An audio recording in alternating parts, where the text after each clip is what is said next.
everybody, it's Dr. Joe and Cool Cat Bear, and we're going to show you some stretches and exercises for wrist tendonitis. So wrist tendonitis is a general term, so we're just going to do some general stretches and exercises. So let's get started. Disclaimer alert, disclaimer alert. To start off with some wrist range of motion type stretches, exercises, start off with your elbow bent. Now you can put it on a table, you can rest it on something, you can just hold it up in the air, or you can just place it in your other hand. So it just really depends on your comfort level. You can also just prop it up on your leg as well. But what you're going to do just at your wrist is make a fist with your hand and go down as far as you comfortably can, and then come up as far as you comfortably can. So again, you don't have to put it on anything, you can just do it in the air, but you're gonna go down, and that's gonna kind of stretch up here, and then come up, and that's gonna stretch down there. So with this one, it's really just getting that motion. It's not necessarily a stretch yet. So you can just kind of go back and forth continuously, but make sure it's a nice smooth motion. If you wanna pause for a second or two at each side, you can. So after you go up and down, or flexion extension, then you're gonna go side to side this way.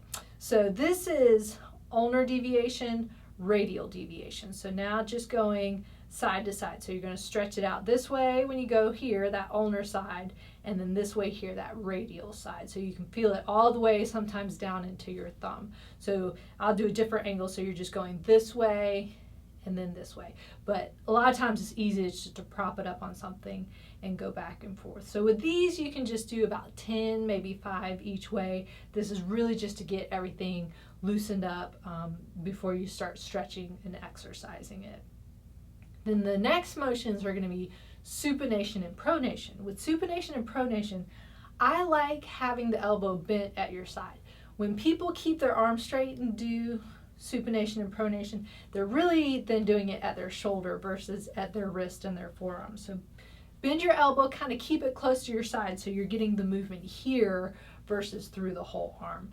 You can open up your hand now, and so going downwards, this is pronation, and then coming up is supination, like you're holding a bowl of soup. That's how I always remember it. And so again, just this is for motion, so you're just moving it back and forth in a nice kind of smooth motion. If you want to do a little pause each way, you can, but that's just really kind of to get everything loosened up and get it moving a little bit. So then you're going to go into a stretch, actually stretching out those wrist flexors and extensors. So the best way to do that is put your arm straight out. If you come down, you're going to stretch the top here. If you keep your fingers open, that's not quite as much of a stretch. But if you make a fist, you'll get even more of a stretch. And if you take your other hand and push it down even more, you'll feel a really, really big stretch. Now this one is for a stretch, so you're gonna hold it for 30 seconds. So you want it to be tension, slightly uncomfortable, but you don't want it to be painful. And some people might feel it more here, but again, with tendonitis, if it's wrist tendonitis, all these muscles and tendons go all the way up to the elbows. So even though it's wrist, these are all connected here. So you want to stretch everything out through here. Then after you do that for 30 seconds, then you're going to go the other way. So it's different when you go up and stretch these muscles under here. If you have your fist like this, then you're just getting a little stretch. And if you want even more of a stretch, you open up your hand. And if you want even more of a stretch than that, take your other hand and just pull those fingers back towards you, and then you'll feel a nice stretch through here. So again, holding that for 30 seconds, and then you're going to do it 3 times each way. I like to alternate back and forth just to give them a little break in between.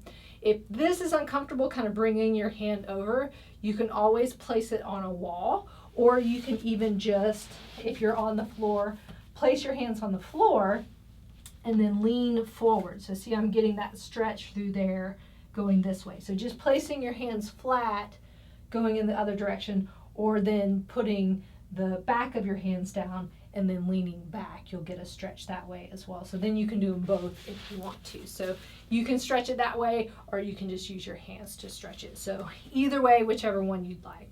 So then the next one is just opening up your hand as big as you can, kind of getting everything stretched and opened up, and then just close everything into a fist. So you might hear some of my fingers popping a little bit, and that's okay. That's pretty normal. But again, you're just opening and closing this. So the tendons in the wrists and the hands are just kind of moving and gliding. And if I turn this way, you should be able to see them as I open up. You'll see them this way. And then when I close them, I stretch a little bit. So just, again, this is just kind of a back and forth. You don't necessarily have to hold the stretch.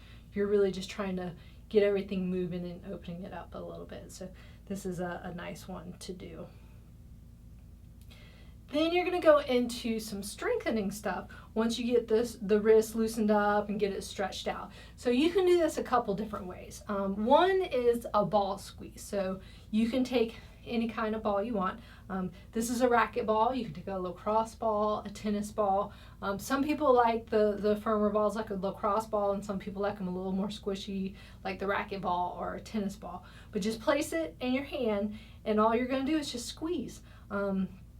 And with this one, you're going to hold for about 3 to 5 seconds. So nice big squeeze, hold it. You don't have to squish the ball completely, but just so you're getting that squeeze in there all the way around, squeeze and hold. And you should be able to feel all those muscles through the wrist and the forearm activating. So just probably 3 to 5 seconds doing that 5 times. If you don't happen to have a ball handy, you can roll up a towel and do a towel squeeze. So same kind of concept, just get your fingers all the way around and squeeze as tight as you comfortably can and relax. Some people find that the towel is too squishy, and that's okay. If it's too squishy, another easy and cheap alternative is a piece of a pool noodle. If you've seen some of my videos, you know that the pool noodles can be used in a whole bunch of different ways. But this is great because it's a little squishier than some of the balls, but it's firmer than the towel. So you're getting that kind of in between. So again, just spread your fingers out a little bit, squeeze, hold it for about 3 to 5 seconds, and then relax. So doing that 5 to 10 times, really just getting some strengthening in that area. And then closing. Then you can go to having just a rubber band. Nothing fancy about it. It's just a simple rubber band. Put it around all your fingers like that and your thumb. And then you're just going to open it up as wide as you comfortably can. Now, if I go too much wider, the band's going to roll down my fingers. So I don't open it all the way up. But the key is to slowly come back in. So you really want to make sure that you're not just popping it back in, but you're controlling that movement to get that strengthening in those fingers and that wrist area. So nice, slow, controlled, and going out and in. So since these are smaller muscles, even though it's just a rubber band, you don't really want to do a whole lot of them. You just want to do about 5 or 10, really just to get those little smaller muscles working. So that does a great job as well. And then to do some more strengthening, getting a little bit heavier with objects each time, you can just use either a soup vegetable can. If you happen to have a 1 pound band, you can use, or a 1 pound can, a 1 pound weight, you can use that as well, because this is about 1 pound. So again, you can prop it up on something. People tend to like to do this, especially if they're really sore in that wrist, but just make sure that your wrist is hanging off the edge so you have that free movement to do that extension. If you feel pretty good, you can just hold it up in the air and do it this way as well. But again, you want to do a nice, smooth, controlled motion going straight up and down. But if you feel like you're getting a lot of movement, then just prop it up on something, come all the way down, that full motion all the way down, and that full motion all the way up. So again, just starting off with 10 of these, if that's easy, you can do 2 sets of 10, 3 sets of 10, 2 sets of 15. But if you get to doing 20, 25, and it's pretty easy, then you can go up a little heavier on the weight.